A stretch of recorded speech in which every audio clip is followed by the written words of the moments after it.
There was like two Ed Geins. There was the one that was out there during the day, and then there was the one at night that was digging up the graves. Every time you would call the office with some new detail, it got bigger and bigger. Among the things they found were bowls that had been made from the tops of human skulls. Things like this just don't happen in the 1950s in a small town like Plainfield. It's not the nature of man to do the things that he did. It's an aberration. For more than a century, the movies have brought our most vivid nightmares to life. Often, the fear is conjured from fantasy, from imagining the unimaginable. But it's even more frightening when the demons are real. Based on a true story. Just that small phrase that these events actually happened sort of makes the film much more both relevant and much more terrifying. Norman Bates in Psycho, Leatherface in the Texas Chainsaw Massacre, Buffalo Bill in The Silence of the Lambs. Each of these characters had its origins in the same true story, the unspeakable crimes of a single man. His name was Ed Gein. The writers of fiction, who are really good at it, could take Ed Gein and you could make him almost anything you wanted to make him in the world of horror, because he had so much to work with. Gein's crimes were committed against the living and the dead. The depraved acts of a damaged mind, they slashed through the surface of a complacent age, revealing the darkness that lurked just below. His twisted world became America's obsession. And what is at bottom, the story of a boy and his mother, became the template for half a century of horror. There's something about Gein that appeals to the morbid curiosity within all of us. It's so macabre, so bizarre, so deviant that we can't look away.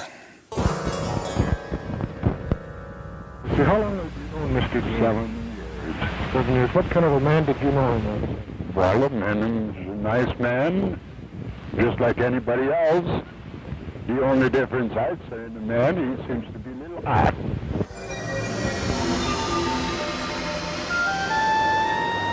No one ever claimed that Plainfield, Wisconsin was a small-town paradise. In the fall of 1957, it was home to about 700 people, a quiet, hard-working place on the windswept flatlands of central Wisconsin. They had the main hardware store for that area, a food market. They had a restaurant or two, a saloon. There was nothing that would distinguish it from, probably 100 other communities in Wisconsin. That all changed over the course of one cold weekend, with a mysterious disappearance and a shocking discovery.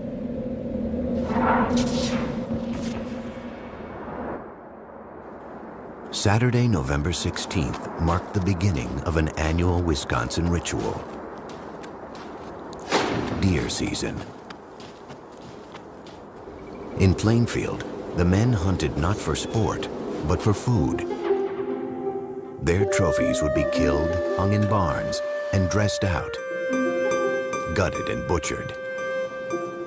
All the males would be out in the woods. And so the main street would be a quiet place.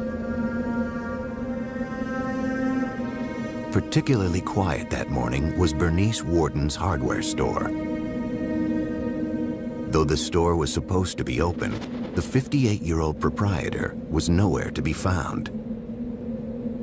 I lived across the street from the hardware store where Bernice Warden ran her business. I believe it was in the afternoon. People were starting to wonder why the store was locked and where was Bernice Warden.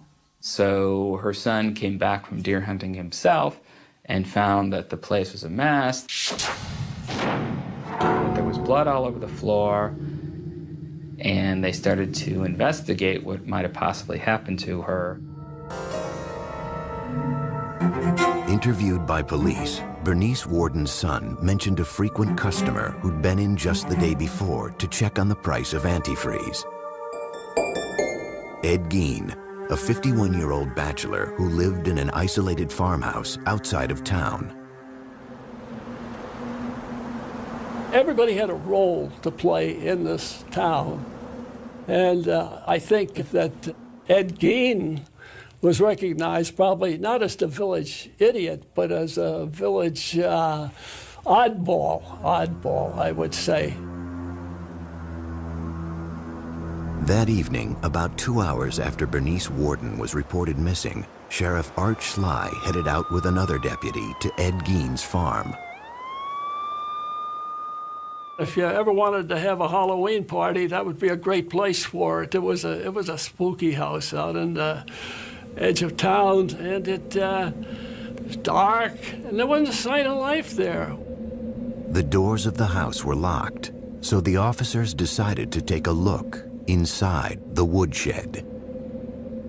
They went in investigating with flashlights. It was pitch black because there was no electricity and no lights. And one of the lawmen felt something bump against his shoulder. He turned, shined his flashlight on it, and indeed, there was Bernice Worden hanging from the rafters, upside down with her head off and gutted like a deer. Ed Gein was taken into custody that night. As he sat quietly in his cell at the Waushara County Jail, police continued to search his woodshed and then cautiously ventured into his home. Inside, they would discover a horrific scene. Bernice Worden's gutted carcass, it turned out, was only Ed Gein's latest grim creation.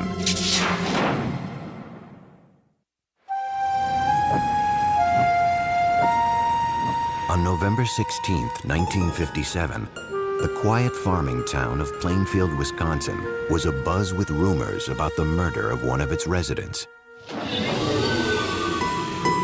Bernice Worden's mutilated and decapitated corpse had been found that night in the woodshed of 51-year-old Ed Gein. With Gein now in custody, police prepared to enter his house for the first time.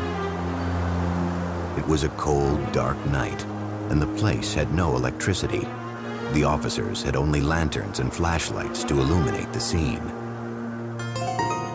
Well, Gein's entire house was in a state of really unimaginable squalor. It was so completely overwhelmed with the trash of a decade. It was chaos in terms of housekeeping. Well, you don't keep house, the kitchen was a jumble. Everything, there was dirty things here and newspapers laid up here and junk all over the place. But the officers discovered much more than mere filth. In plain sight, scattered throughout the house, was a ghastly array of human remains. Investigators were completely stunned and appalled to discover this incredible collection of human body objects. And among the things they found were bowls that had been made from the tops of human skulls. And then they found what looked like trinkets, but it was like a string of nipples from breasts, all on a string. They found a shade pole that was made from a set of women's lips. And they had found other body parts there.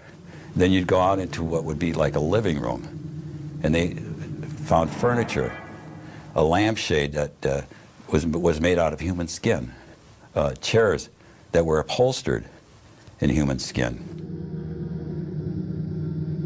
They found face masks. Gein had apparently flayed the skin from the heads of the victims and preserved them and stuffed them with paper and hung them on the wall as decorations.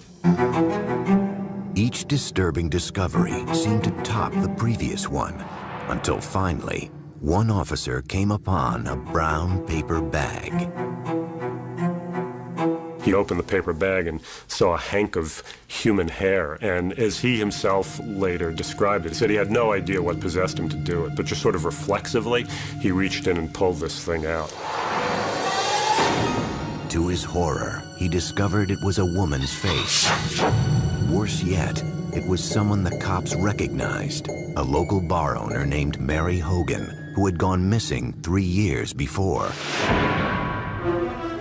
For 30 hours, the man apparently responsible for this gruesome spectacle sat in his jail cell, refusing to speak to investigators. Finally, they confronted him with Bernice Worden's corpse. And with that, Ed Gein began to come clean. He was perfectly happy to cooperate with the police. You know, all he asked for was a slice of apple pie with some cheddar cheese on top of it. And according to the investigator, Ed ate the thing, and after that he told them anything they wanted to know. They said, well, what's all these body parts in here, Ed? You know, how many people did you kill? All the dead stuff in his house, they just assumed that it was like murder victims. All told, Gein would confess to only 2 killings: Bernice Worden and Mary Hogan. The rest of his grisly artifacts, he said, were crafted from corpses he had stolen from local cemeteries.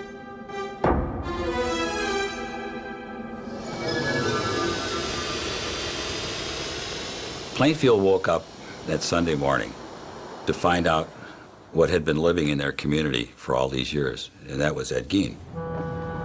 My dad, he couldn't tell us what had happened. He just said, I want you to come in and watch the news tonight with me. And the news came up on the television. He was the person. I just said to my dad, oh my gosh, that's Ed. We were all upset. We were all devastated. We were horrified about what had happened. It was a terrible, horrible thing. It was just such a complete shock, I guess. It was something that was a little bit difficult to talk about. It wasn't just the murder of Bernice Worden that was so disturbing. It was the other terrible things that he did that was upsetting so many people. I mean, this is a guy who had been living in their community almost all his life and been a babysitter for their children, had been eating at their table. Well, look what he did and how he did. They couldn't believe it. Well, I figured he was just perfectly harmless and rather simple. Plainfield's shock would soon be America's. Almost immediately, hordes of reporters descended on the town. It was the beginning of Ed Gein's transformation from anonymous psychotic to cultural icon. And it could all be traced back to the story of his childhood. Because in the words of Norman Bates, a boy's best friend is his mother. In November 1957, the gruesome tale of Ed Gein was making headlines across America. The country's morbid fascination with the man the papers were calling the Mad Butcher of Plainfield was not lost on author Robert Bloch, who was living in Wisconsin at the time. It was exactly the time that the Gein case was breaking in the newspapers, and Bloch immediately recognized that it would be a wonderful basis for a horror story. The result was Bloch's 1959 novel, Psycho, which Alfred Hitchcock would bring to the big screen the following year. The story of Psycho is the story of Norman Bates, a single, deeply disturbed mama's boy, for lack of a better word, who runs a hotel and murders unsuspecting young women who cause him to have any sexual urges or impulses.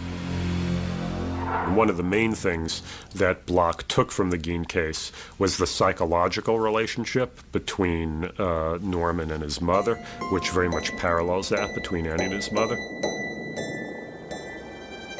Augusta Gein had been dead 12 years when police entered the house she had once shared with her son. As they worked their way from room to room, searching for clues that might explain what would drive someone to commit such crimes, they came upon a doorway that had been boarded up. And by that time, of course, they had seen so many horrific things, they had no idea what they were going to discover behind the doors of this room. And when they broke it down, what they discovered was that it was a room that was kept in a state of perfect, pristine preservation. And that turned out to be the room of Ed's mother. The bed was made. There was a table, night table. Had a Bible on it. The room was very dusty, musty. The wallpaper was sort of a rose-tinted thing, but it was all kind of discolored. And that was his shrine to his mother. After his arrest, Ed Gein underwent a month-long court-ordered psychological evaluation. It was here that a picture began to emerge of life behind closed doors on the Plainfield farm, and Ed Gein's descent into madness.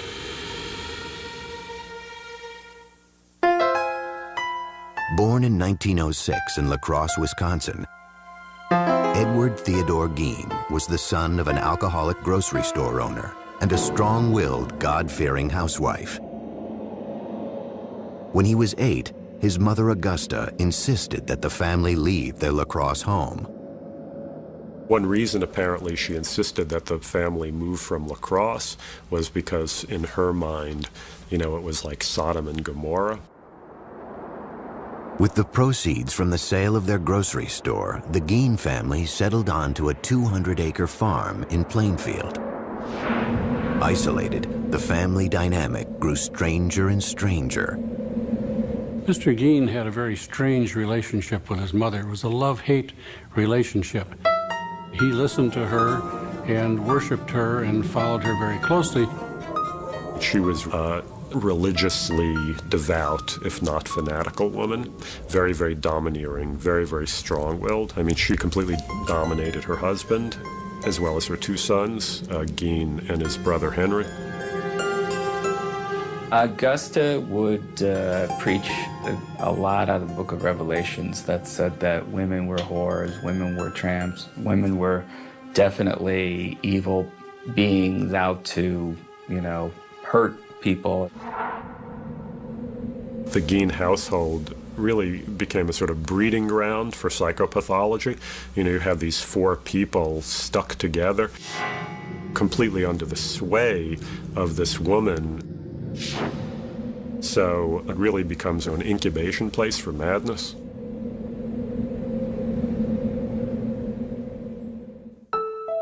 Gein attended school until the age of 14. An unremarkable student, his IQ would later be tested as average. And when he finished school at approximately 7th grade, he just went home then and worked on the farm there. So he did not have contact with the outside world, shall we say, to any extent. In 1940, when Ed was 34, his father died of a heart attack. Now it was just Ed, mother, and older brother Henry. I think Henry was probably a genteel man who worked hard on the farm and tried to please his mother as well. But he wasn't Ed. He had his own ideas of how his life should be led. In May 1944, Henry and Ed found themselves battling a brush fire on their property. According to Ed, the fire got out of control and he lost sight of his brother. He went for the police, and though he told them he didn't know where Henry was, he was able to lead them straight to his brother's dead body. I've heard rumors that there were bruises on Henry's head that weren't ever explained away. But at the time, it was such a big tragedy for the family, it just became, you know, well, they've already been through enough. Ed and Mother were now alone, but their union would be short-lived. Just months after burying her son Henry, Augusta suffered a stroke that left her partially paralyzed. When Mother became ill, had a stroke, and was paralyzed, he cared for her very closely and literally, seemingly worshiped the ground she walked on. Sometime in 1945, Augusta Gein suffered another stroke. She died that December, a devastating blow to her 39-year-old son. His mother had completely undermined his manhood in every way. And at her funeral, he was reacting like a little schoolboy who had just lost his mommy, you know, and just crying hysterically. Everything that he knew in the world seemingly was gone. That was his one link with sanity that was remaining at that point.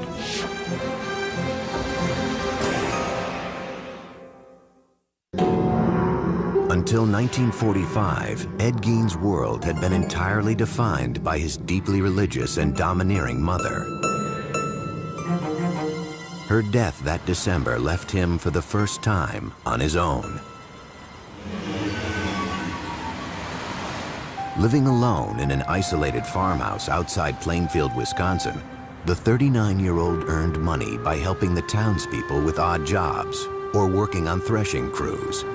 From the time I was pretty small, Eddie Gein was always just, you know, part of the crew.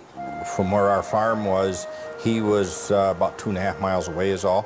And we'd get in the car and go over and see Eddie. We'd pull into his yard, and I can still remember doing that. And Eddie would always come out and talk to us in the yard. So we never was in his house or anything like that. He was not the, you know, the village idiot. That's for sure. The housewives in town, they would trust him. You know, can you fix this? I got a door that squeaks at, or, you know, can you fix the hinge on my door? Sure, I come over. He was a hard worker. When you paid him $1, you had $1.50 worth of work out of him. I mean, he didn't slack off. He wouldn't screw anything up. I think that everybody treated him, even though he was maybe a little, what you would think, a little different, but Eddie was Eddie. Oftentimes, when the threshing crews broke for lunch, the women would provide them with meals. When you listen now, the women that would talk about it, they felt kind of funny when Ed would look at them. He would give off kind of a funny, it made him uncomfortable the way he would stare at them. Something about his eyes that bothered me. I didn't feel like he was a person I would trust. Strange. Gein had a reputation around town as odd, yet harmless. Behind closed doors, however, he struggled to cope with life after Mother. Psychiatrists who interviewed Gein concluded that during the years after his mother's death, his psychological problems crossed the line into psychosis. Mr. Gein's mother's death affected him tremendously. He had no other person to communicate with or talk with. And consequently, he just turned to his inner fantasies, his other interests, and found that without Mother, he didn't know what he was going to be doing. He would come home to this empty, decaying farmhouse. Again, that was without electricity, that was without indoor plumbing. He was completely isolated. Gein's mother had left him terrified of human contact, of women in particular. His loneliness, however, drove him to seek his own perverse sort of companionship. At some point, Gein said, he began to make nighttime raids on local cemeteries. Ed was a reader of the obituaries. He was fascinated by who had just passed away. Ed would find out when the service was going to be, where the burial was going to be, and as quickly as he could get there in the dark of night, he would go and open that grave and get that body. Mr. Gein substituted seemingly dead bodies for the activities that he had with his live mother before. If Mother was gone, he needed someone who literally could take her place. Gein took these desires to ghoulish extremes. Though it remains a mystery if he ever engaged in either sex with the corpses or cannibalism, some of the discoveries police would later make defied comprehension. There was what the police called a mammary vest, the upper torso of a woman that Gein had taken from the body and preserved and attached straps to. And then there were leggings that had been made from the skin of a woman's legs. And at times, It was reported that he would sometimes walk around with this mammary vest that he had managed to make from female anatomy, and he would attach it to his body. And apparently also sometimes take one of the female genitals that he had removed from a corpse and stick those on himself as well and pretend to be a woman. Eventually, however, violating the dead was not enough to satisfy Gein's morbid urges. It was around this time that he began patronizing Hogan's Tavern, a local watering hole owned by the bawdy, tough-talking Mary Hogan. That was one bar that hunters would, you know, after you hunt long all day, you generally stop and have a soda pop. And I recall she was very huge and very jovial and joked a lot. Her nickname was Bloody Mary. Mary Hogan was indeed a dirty talker. She spoke in profanity like a truck driver or a sailor or whatnot. I think when Ed Gein saw Mary Hogan, he saw some kind of grotesque, dark mirror image of his mother. On the afternoon of December 8th, 1954, a local farmer stopped into Hogan's Tavern to pick up some ice cream for his daughter. He goes into the bar, and he knew immediately that something was wrong. There was blood all over the floor, and there was money on the floor, and he just turned around and beat it out of there. Mary Hogan was nowhere to be found. When Mary Hogan turned up missing, there was talk about, they said they felt she'd been murdered, and she just was missing, and they just could not find her to go to heck for it. Police explored what few leads they had. Ed Gein was never questioned. No one considered him a suspect. It was too far-fetched to imagine that the quiet, hard-working bachelor could possibly be a killer. I can still remember, somebody said, well, I wonder where Mary Hogan is. Well, he said, she's over by my place. He said, I got her over there. And everybody said, yeah, Eddie, you got her. Yeah, we know Eddie, yeah. As the leads petered out, it started to look like Mary Hogan's disappearance would remain unsolved.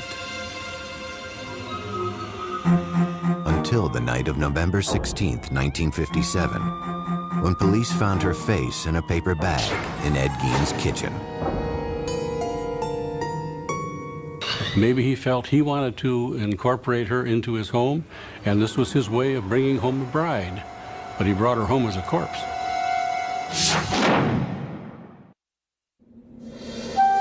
As 1957 drew to a close, the people of Plainfield, Wisconsin were still reeling from the nightmare visited on their town. Ed Gein had been charged with the murder of hardware store owner Bernice Warden. But the discovery of his many other hideous offenses had brought instant infamy to Plainfield, along with a horde of reporters from around the world. This was the crime of the country at this particular November in 1957. And it just brought in basically the Western world's press. Had you ever been in the man's house? No, sir. Never been in there. I'd like to talk now. Your name? As the incident wore on and it became so much a front page issue that lots and lots of people were saying, when can it just die down? When can it go away? It was disturbing to the population. We didn't really appreciate all of the media attention. I was stopped on the street once by a reporter from England, but I just said that I had nothing to say and no comments to make, and walked on. Outside of Plainfield, a different kind of response was taking hold. The spread of what came to be known as Gein humor. Well, I believe that the jokes sort of was an outlet for how everyone felt and the fear that they felt. One of them was, what was Ed's favorite dessert? And he says, lady fingers. Ed Gein gave his girlfriend a present on Valentine's Day. It was a box of farmers' fannies, you know. There were actually people thrown out of the restaurant in Plainfield for going and ordering Gein burgers and things. Just a whole spectrum those kinds of sick humor jokes that you couldn't think of them fast enough to respond to the one that would be given to you. On January 6, 1958, hearings began to determine if Ed Gein was competent to stand trial for Bernice Worden's murder. Doctors who had evaluated Gein testified that he suffered from schizophrenia. They said he was prone to hallucinations and delusional thinking and believed he was an instrument of God with the power to raise the dead. You know, he'll talk about the most incredible, extraordinary horrors that are totally inconceivable to any normal person, but he does it in the tone as though he's talking about going to the grocery, you know, to buy his provisions for the week. In the end, the doctors said it all came back to Mother. This is the duality of Gein. You know, part of it was a desire to have the physical presence of his mother back with him in that home, whereas obviously another part of the motivation had to do with desecrating the corpse.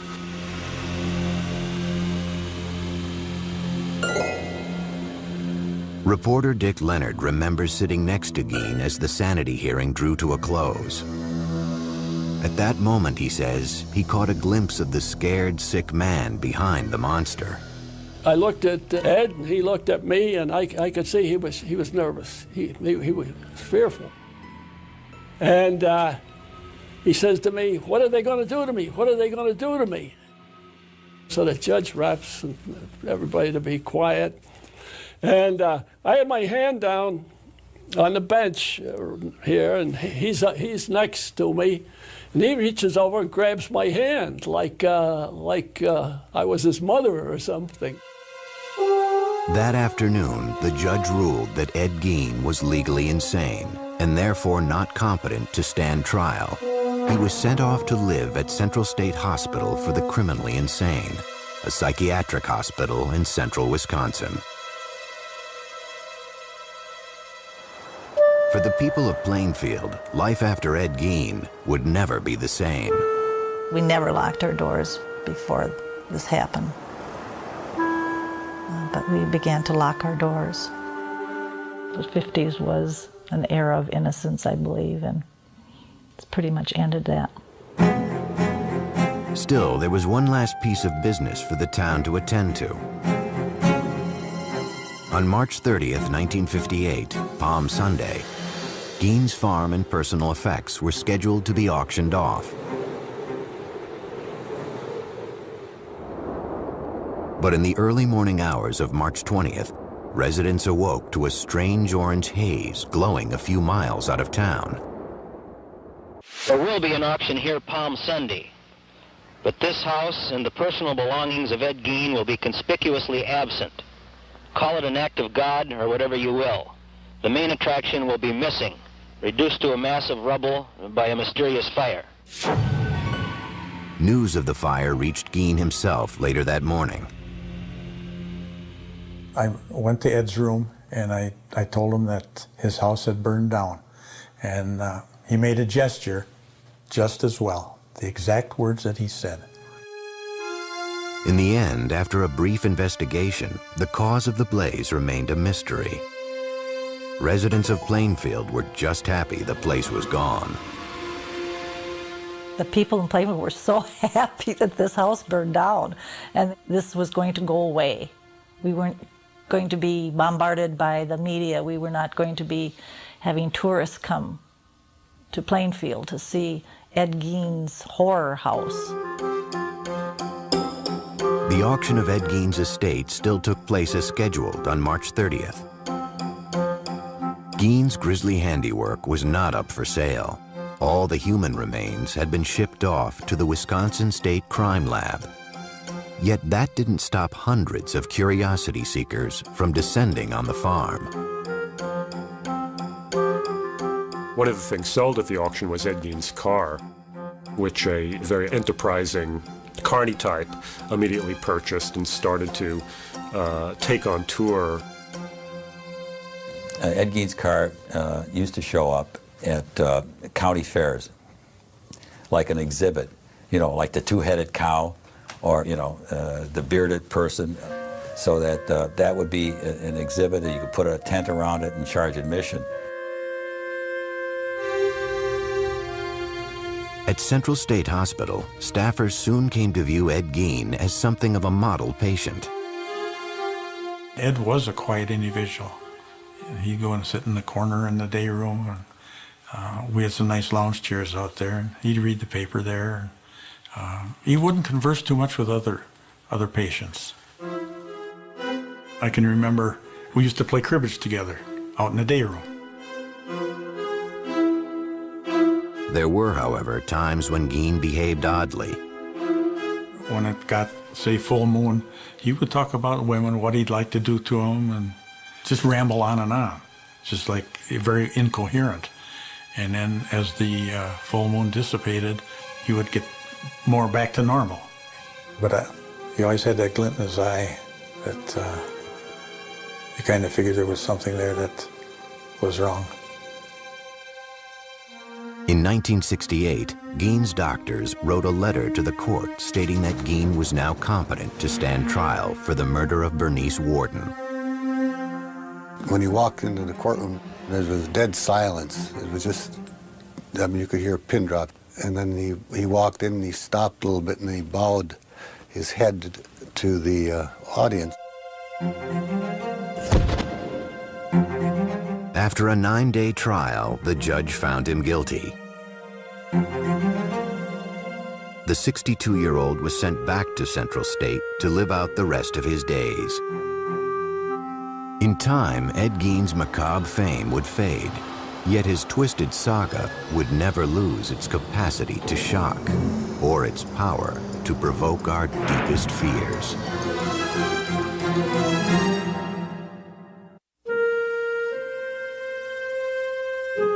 By the early 1970s, an aging Ed Gein was quietly passing his days in a Wisconsin mental institution.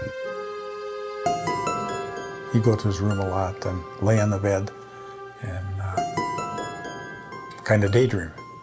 So I don't know what he was thinking about. I couldn't read his mind, but we always had the thought that he was thinking about what he had done. Gein and his gruesome crimes had long since faded from the public consciousness.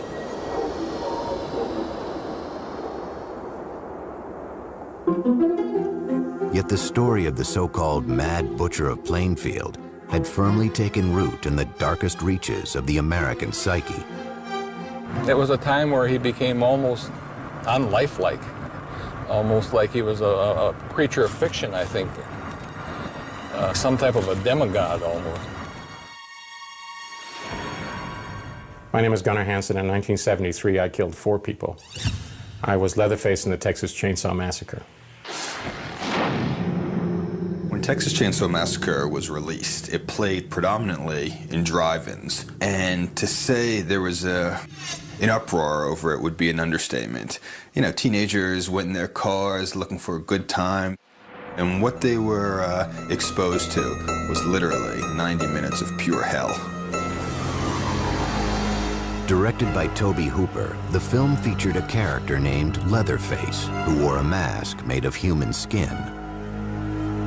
During the filming, late one night, Tobe told me that this was based on Ed Gein, very loosely. I mean, what he said was that Ed Gein was the inspiration for the family, that if you take essentially the fact that they made furniture out of bones, that they had skin lamps, that they might be cannibals, and that Leatherface wore a mask, those characteristics were lifted from Ed Gein. What Leatherface really is Ed Gein as a little child would imagine him to be. Because these crimes were real, we had to make Leatherface into this hulking monster who wears a mask of human flesh and wields a chainsaw, instead of being the boy next door who does these horrible things.